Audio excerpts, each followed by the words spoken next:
Back live in 2022. Welcome, Liam. Welcome back, all of our long-standing loyal fans out there, all 12 of you. Yeah, exactly. I know you're happy to have us back. This is the song to the end of the last episode of Ozark, which you've been destroying. Which I've just absolutely munched through in the last 5 days. Welcome back, everybody. 2022. It's a new year. I know at the end of last year, ourselves included, we're a bit down for the count. You know, COVID and working from home, just sick of the uncertainty and what's going to happen next. And I know that we've turned over a new leaf here at Lateral. We've all had a 3 or 4 week break. We're champing at the bit to get into it this year. And I know the sentiment of our clients is broadly a lot more positive than it was. And we're really pumped up to get into it. And on that note, Liam's now director of Lateral Lawyers, which is super, super cool. And today we wanted to do a little bit of an interview, a bit of a tete-a-tete back and forth with him, just talking about his journey at Lateral from the, as a young Grom. When the Grom turned up, a very pencilish man in a grey suit with a rapidly beating heart, had his little coffee and sweaty palms. I'm just going to go and turn the aircon, Liam. Okay, you can just do that. Keep the fans happy. Keep the fans happy. Well, it's just too hot in here. I mean, yeah, I can speak, or if you get bored of us, you can watch Bloomberg behind me and see how your crashing crypto stocks are going. Let's just hope you're not. That was absolutely. I was roasting as I was trying to go through that painful monologue for you guys. Very good. So Liam, let's just talk a little bit about. So it was August 2018, and you, like we said, you cruised in and you started archiving. A bit of a trial run, and after a few weeks, I said to our other lawyer here at the time, "What's what's this guy like? Is he any good?" And she said, "Oh, well, he's doing a lot of archiving." And and he did a lot of archiving. He still does a little bit of archiving actually to this day. No job too small. Exactly. You got to remember where you came from. And look, Liam, you've done super well. You've been given the breadth to I don't want to say explore your creativity because it sounds very naff, but to explore how things work for you. You go about things in a really great logical way, and you're great with Luella in terms of teaching and bringing her through. So well done, first of all. And thank you. Not that I haven't already told you. Yeah. For those of you out there who think I've just done this publicly as some sort of faux show of appreciation. Yeah.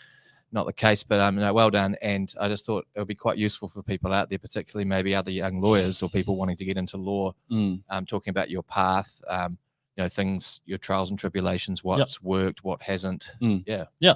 So, I mean, I guess basically the first one that everyone's probably going to encounter is that finding the job, that's always going to be the hardest for a graduate. And I know it's incredibly difficult, and you always keep on being fed the same advice of, just stick it out and something will come along. But it really is one of those things that it is true. It's one of those sort of truisms that you kind of don't like hearing, but it really is. You just have to sort of, if you really want to do this, you just sort of have to stay the path and just, keep on keeping on because it's just one of those things. You can sort of look around and people are like, oh, he's just lucky to get that job. And, oh, she's just lucky to get that job. But then you sort of realize if he's lucky and she's lucky, there's quite a lot of lucky people. And really all you have to do is actually just stay at it and something will come through. So that's probably one of and I mean, my little brother, he's just come up as a lawyer as well. He's actually just got a job, and I saw him go through the exact same thing that I did. And it's just, you just have to stick in there. So in terms of finding a job, that's really just, keep at it. So then came in. So like Shane was lucky. So I was lucky, or maybe both, to have me. And I, hit the ground running really. I offered to Shane. I was like, look, I'm really hungry. I'll, do work for free if it means it. And even if that is just really hungry, I want to go to Depot for lunch. Yeah, exactly.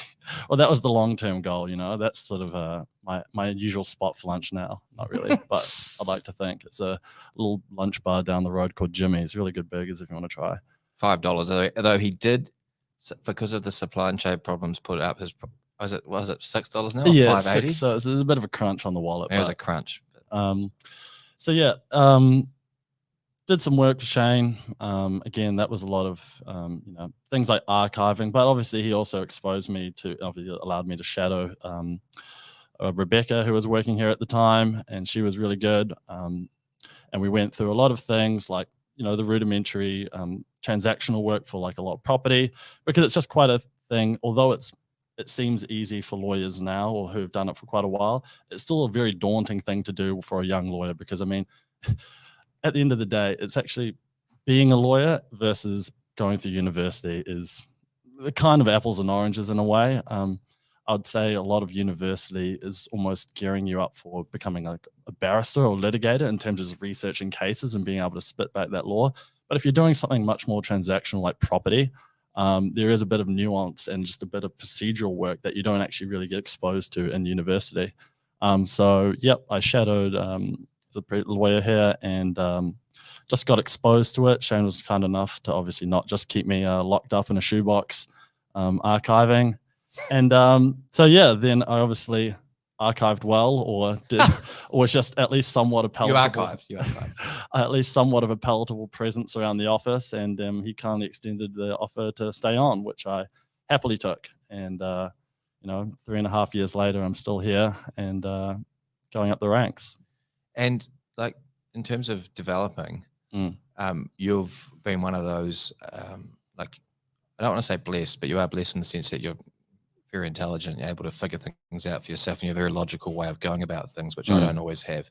And we'll talk a little bit more about that later, that that role as a foil, which has been super cool. But what, in terms of getting going, you largely taught yourself, and almost always you were had things right, or if not right, almost right, and just something you could only know with more experience. Yeah. How did you go about? What was your method, and how did you apply yourself to figure things out? How can you communicate a little bit of how you approached it? Yeah. So basically, how I liked to, at least when I was very new, pretty green to everything. Although looking back, it probably took me a little bit longer than possibly it would obviously now, but I just took that extra time to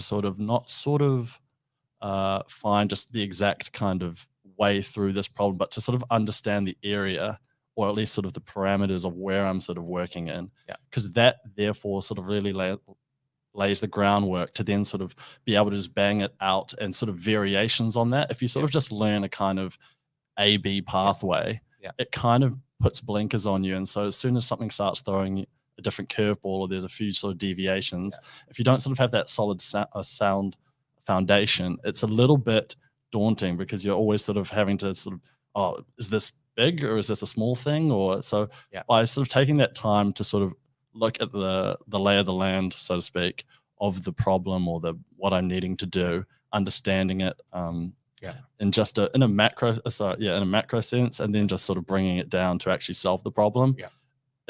I mean, obviously I'm not doing that now, so clients, I'm not just wasting all your money now, just spending hours and hours on your matters. But definitely when you're starting out, having that broader sense and then being able to hone in just makes it so much easier going forward. And I really don't like, just it's a personal trait of mine, really sort of being, this is good enough, or sort of this is, I'm broadly there.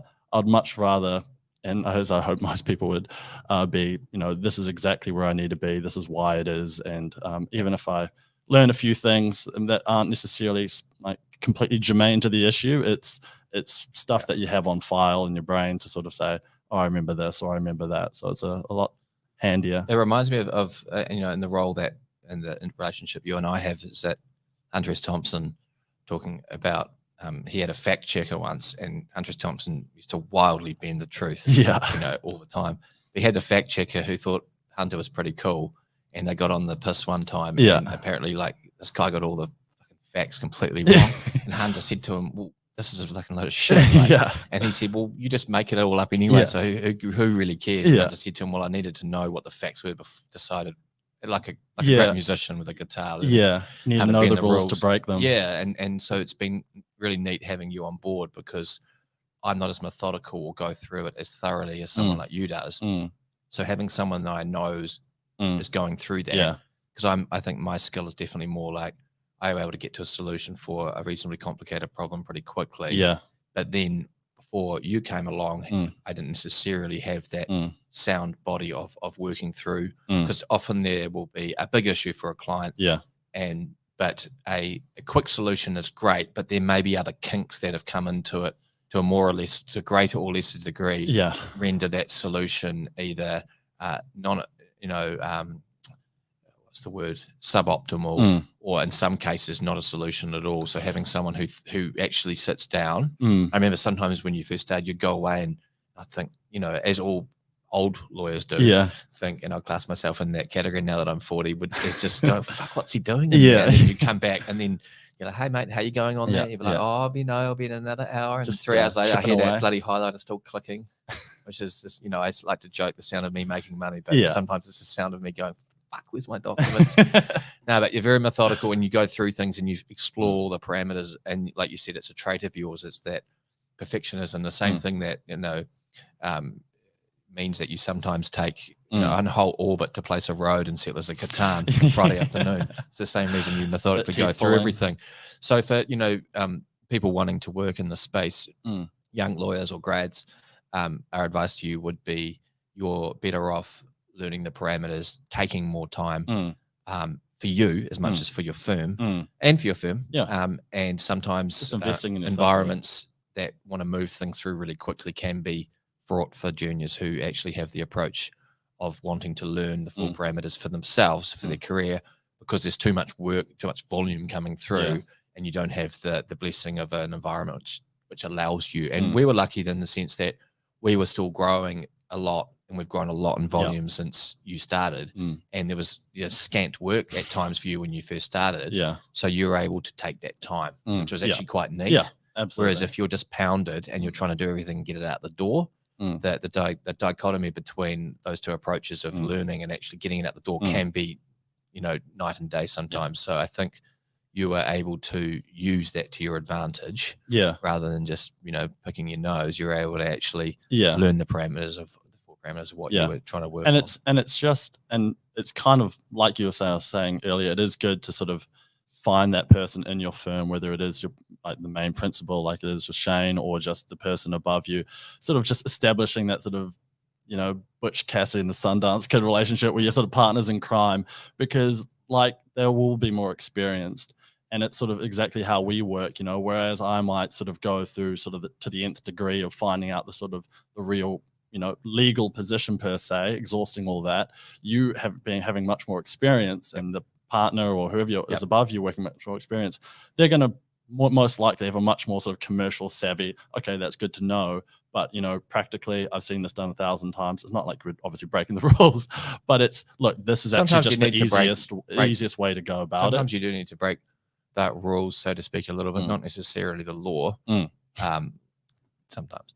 But I mean, look, ultimately, if you think about it as a continuum, the client just wants a commercial outcome. He doesn't even want to read what you've said to him. No one's going to give me a 10-page memo. And so he comes to me, and I've got the client mentality, because obviously I'm a business owner. I've been a business owner for now 10 years. And I think I definitely enjoy the wheeler dealer side of things as well. So I can understand and relate to the shoes that they're in terms of wanting a problem solved. Then I come to someone like you, and you're far, because you're obviously just starting out in your career, and you've developed a lot of technical skill. You're getting there with the commercial side of it. So, but you will still come at from a much more methodical approach, which that, depending on the level of detail of the problem and the level of that detail's influence on the result, we know we'll use that to greater or lesser degree. Then to go further down that continuum, sometimes it's obviously beyond us, and we need to go down to a specialized barrister or a bigger firm sometimes to actually go and get that extra level of detail because the case requires. But I think it's been quite good with you and me in the sense that I'm sometimes in the shoes of the client. The client's going, Shane, I need you to make this work, and I'm going, shit, to you and going, can we make this work? And you're giving me a lot of reasons sometimes why it can't, and I'm trying to refute them, go, nah, but this worked. And sometimes we'll do it. Sometimes we'll have to go back to the client, go, this is just the full parameters of the consequences for you. You do it at your peril, and most of it I'll just still do it anyway, but at least we've covered up that. And that's definitely one of the skills that I'm now sort of transitioning into trying to really practice is those sort of, like you said, you're a business owner. You know, that client management, when you start really, it's always like whenever I bring a client in, you always say to me, just the fundamental difference in sort of like how much you really care when it is that, I mean, you're caring with all clients of the firm, but when you've actually brought that in, you really care. And so you're much more sort of vested in that, matter. And so it's really just making sure, just like learning those skills of sort of applying that to actually all matters now, because, you know, they're all basically the clients. Yeah. We've got a question about star sign compatibility. What's your star sign? I am a Leo. I'm a Libra. So whoever asked that question, Teddy Livingston, of course. Is this our compatibility? Teddy, we're outsourcing this to a level of detail we don't. Yeah, it's ours. Yeah. So Leo and Libra. What you got for us, Teddy? I'm sure she's fossicking right now. She just knows off the top of her head. Yeah. We have another one from James Ashwin. Liam makes a fantastic chili scramble. He does. It's one of my fortes. So if you ever have the privilege, you're welcome. And apparently Teddy says ideal! ! And then another comment, match made in heaven. Stunning. Who would have thought? There you go. Thanks, Teddy. That's valuable feedback. Well, we're sort of like if you're AD, I'm sort of LeBron, perhaps. Sorry, just had an interruption from Siri. What was that? I said I'm sort of maybe AD and you could be LeBron. Maybe Russell Westbrook, one of them. Although they're playing absolutely terribly. I think I'm the Joker. Connor Cowley, what's happening in the markets? You just get back to your job, mate. This is billable time. It's 11:21. Catch your bosses on the Facebook watching your brother give his kind of coming of age speech. Yeah, my sort of Yeah. We've got all the very jovial tone.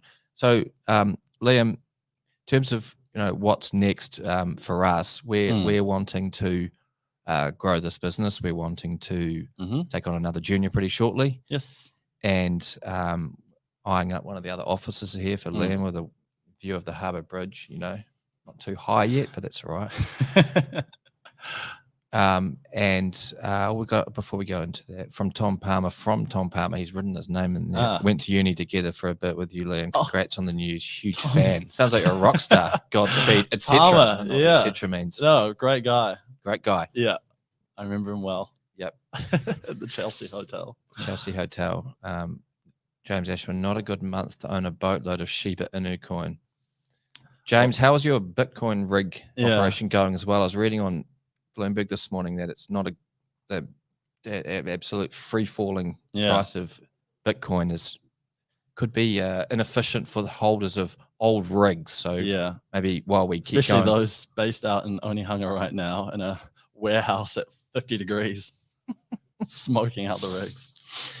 Okay, so where we're going is we want to grow, and we want Liam is taking on much more of the role of principal in terms of the actual work. He does a lot more of the technical work than I do these days. He's better at it in terms of the personality type, particularly to sit down and grind through all that. So clients are in great hands. I am definitely doing more big picture stuff these days, and we work obviously closely a lot along with Luella on everything, which is pretty cool. And we've got a great little harmonious little team here, which we're super thrilled about. More of the same, and we it's just so cool for me personally, and this is just selfishly, having someone come through who can take up some of the slack or a lot of the slack in terms of as a business owner with the technical side of the business. When you're trying to do everything, you're pulled often in every direction in a way which you can manage, because that's the price of success in a lot of ways, but at the same time is exhausting. And just being able to have someone to take that slack off me and bring them through. And I think to give Liam, and Liam's obviously just a metaphor for the whole generation of young lawyers out there. I think a lot of the partners and firms that I worked in and my peers worked in say 10, 15 years ago, didn't give juniors that chance, but a lot of the boomers were given the chance very quickly, as Liam has, to join in as a director or partner, take a really good salary, share in the profits eventually, all that sort of stuff, and give them a reason to not want to go somewhere else, to create their own space and their own ownership in something from quite a young age. Liam may stay, he may not. He's now approved to practice on his own account, so obviously I have no say over with ultimately what he does, but to give these young people the chance. And I know that there's a lot of young people where I worked 15 years ago that were way more capable than the level of work that they were allowed to do. And I think that I've stored a lot of that away and decided that you've got to give these people opportunities. Maybe it won't work out for me. Maybe this won't age well in 2 years' time when he's got his own firm, or a year's time. Right across the road. Right across the road in the car park. But, you know, like I think you've got to give people a chance. You've got to empower people to come through, because who wants to just do all the heavy lifting and keep everything close to your chest the whole way through and have to keep reteaching people? And, you know, that's not really a business. That's just a really highly paid job. And I've seen a lot of my peers suffer through that. So, you know, we're giving it a crack. Hopefully everyone wins out of it, but maybe they won't. Maybe one of us won't. But, you know, all is not well. Back to the Bitcoin, all is not well in San Francisco. No, 100%. Yeah, and just as I've already said before, but yeah, no, 100%. Thank you so much for that opportunity. And it's 100%. What you said is exactly what you've done. You've always sort of shown me that there is a pathway here. Sort of said, like, look, this is sort of how it's going to look if you hang around. Just making me feel a part of a real part of the fabric of the firm, as opposed to really just like, you know, your time here might be temporary. So, you know, let's just sort of, when you end up going kind of thing, by sort of actively involving me in the firm on just not just a work level, but just sort of just the operations and everything. It really just makes me feel like, you know, obviously I want to give back and sort of hang around for ages because it's just, it's. I just want to play more golf all the time. Well, no, that's. But it's not entirely. But little jokes aside, it's not entirely benevolent. But I think it's good. The whole Gary V thing. It's good for everybody, because if you're at whatever level you're at, if you're doing work which is always challenging you and just slightly beyond what you're comfortable with, then you're improving. But then at the same time, the business is actually more profitable because you have leverage, you know, the whole delta between the wage and the charge out rate. So as long as that person is sufficiently supervised, which you are, and as long as that person has, you know, access to you all the time and is capable, then that's how you grow, in my view, a good small professional services firm. The other way is just, like I said, keeping everything close to your chest and using the labor as more just expendable, short term, almost just an extension of the brains and control of the owners. Leads the owners to exhaustion, and it also I don't think creates a very inclusive, happy culture where, like you talked about, where you feel like you're part of it all and it's partly yours, and you have a really a hugely impactful role every day. What you do matters. And whereas if you're just sort of used as that bit part and that's why you guys always know all the financials. You know how much I'm earning, you know how much the business is earning. You understand all of that, because it used to be kept pretty oblique from me. So sometimes you would either think one or two things. One, these guys are absolutely creaming in and they're not paying me enough. Or sometimes you wouldn't have an appreciation if things were particularly, say, tough for a while. Exactly. Why are we not getting pay rises, or why are they going out for dinner and making us pay for us? Like what is exactly what is going on and why? And I think that whole, like, not wanting people to know what you're earning, I don't understand the logic behind that, because when I was a young dude and if I saw someone who was, you know, I knew they were making a lot of money and doing well, I'd be bloody copying that person. I'd be going, that guy is making it again and doing well, so let's emulate some of the stuff he does, not all of it. Whereas that guy over there is not doing well, so let's just cut out him as taking. Again, it's sort of getting back to that, sort of making that pathway really clear by sort of being transparent. You know, like, look, this is what I've done, and here is what, like, where I am, kind of thing. And by making everything sort of all along that journey transparent, it's quite evident to know where I should be right now and you know, in the future. And it's just like minimizing, because I mean, in the industry, this kind of where I'm at right now, I think a lot of lawyers start moving around. You know, they've sort of been at a place already for a while now. They want something new, or they might not be happy with it. You know, they might sort of say, you know, I'm not being paid enough. I might want to go. So it's just all that sort of stuff ends up just translating into a real sort of gravitational pull to still sort of stay where I am for now. I think James has just piped up again. So many young people are not capable of playing the long game. Liam's a legend that deserves all the success. Well done, mate. There you go. It's high praise indeed. But as well, Liam's not someone who's worried about the image of where he works. We're just a little operation down on Hobson Street, and he's got good self-esteem. He's a really good lawyer. He does great work, and he's not worried about shopping around for some sort of badge behind him. He's got the gumption and like I said, the self-esteem to know he is very good. If he wants to go and do that, God, there'd be more people out there more than happy to I'm sure entertain taking someone like him on. The point is, he's already got to the point where he is marketable, and he's not going to be, in a position where he'd be lucky to get a job somewhere, more institutionalized in a bigger place. He would actually be an amazing addition in that place. So he's bid his time. Is that how you say it? He's bided his time. Yeah. Bade his time. And he's worked hard and put in the effort and turned up day after day and just really grinded away at his craft. And it's been a super cool lesson to me, because I wasn't always capable as a younger lawyer. I could do 6 months or 8 months, but then I threw my personality and I just distracted. And so having Liam and Luella, who's similar mold to Liam, turn up every day and just work through things, and has given me as the owner a stability that I haven't always had in my natural personality. And something Gary Vee said, which I think is super freaking cool. And he has a lot of great original stuff that when you hear it, you think, oh, that's logical. I knew that, but you didn't, because otherwise you would have done it, been espousing it. But he said, look, you don't, the staff don't work for you. You actually work for your staff. And I pondered that for quite a long time. And what I take it, today, my understanding of what he means by that is we have to work, and we have to provide a platform or an environment for the staff, for the employees to thrive in.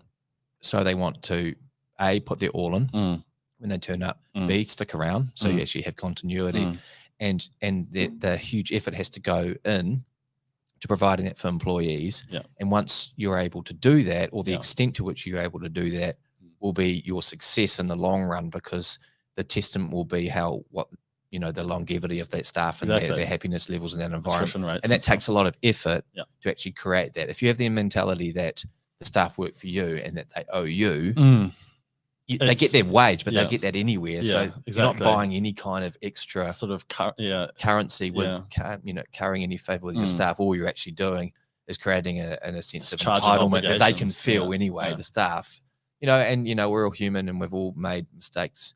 I've been in business for, it'll be 10 years and a few weeks with this business, and I've made 1 trillion mistakes. I still make them all the time, but I try not to make the same one more than 5 times. And I mean, luckily enough, I think that sort of not just in law, but across the board, it sort of seems where people are going, which is a good thing, just in terms of how they run their businesses. Well, I think the pandemic has given a lot of businesses and a lot of employees, not just businesses, owners, employees too, a bit of a wake-up call, or a fork in the road, in terms of the whole, now managers can no longer control people for some sort of like physical intimidation or and being in their space. And then by the same token, I'm sure companies are figuring out who are the good employees in terms of who are the ones who can. So it's probably changed the dynamic for a lot of companies in terms of what constitutes a good employee, the characteristics. Because I know, even you and Lou and me, all have different degrees of functioning working from home than we do here. And that's from our own personality characteristics. And so I'm sure across the more macro situation, that's some of these bigger places, it's an incredible mix of results. But I think it's a good time for people to reconsider, and people are doing that, what they want to do, what they can do on their own. Maybe we'll see when everything settles down, whenever that bloody happens. Maybe we'll see more people starting their own business. I mean, New Zealand's the king nation of got some outrageous SME portion compared to other countries in the OECD, but maybe we'll see even more of that. People going, I don't really need that, and I don't really want to be away from my young kids for 12 or 10 hours a day. Maybe I can do this from here. Maybe there's a way I can. It'll be exciting. It will be good. Yeah, there's always opportunity there after something like this, but interesting times. But wade through all the rest of it. So I can find that rap song on the end of Ozark to bookend this little number. No, maybe I can't. anyway, guys, hey, thanks for tuning in. It was quite a good following. You've obviously got a enraptured audience following out there, Liam, and well done again, mate. And Happy New Year, everybody. And we are looking forward to, like I said, getting cranking and being of service to you all this year. Cheers. Thank you very much. Cheers, guys.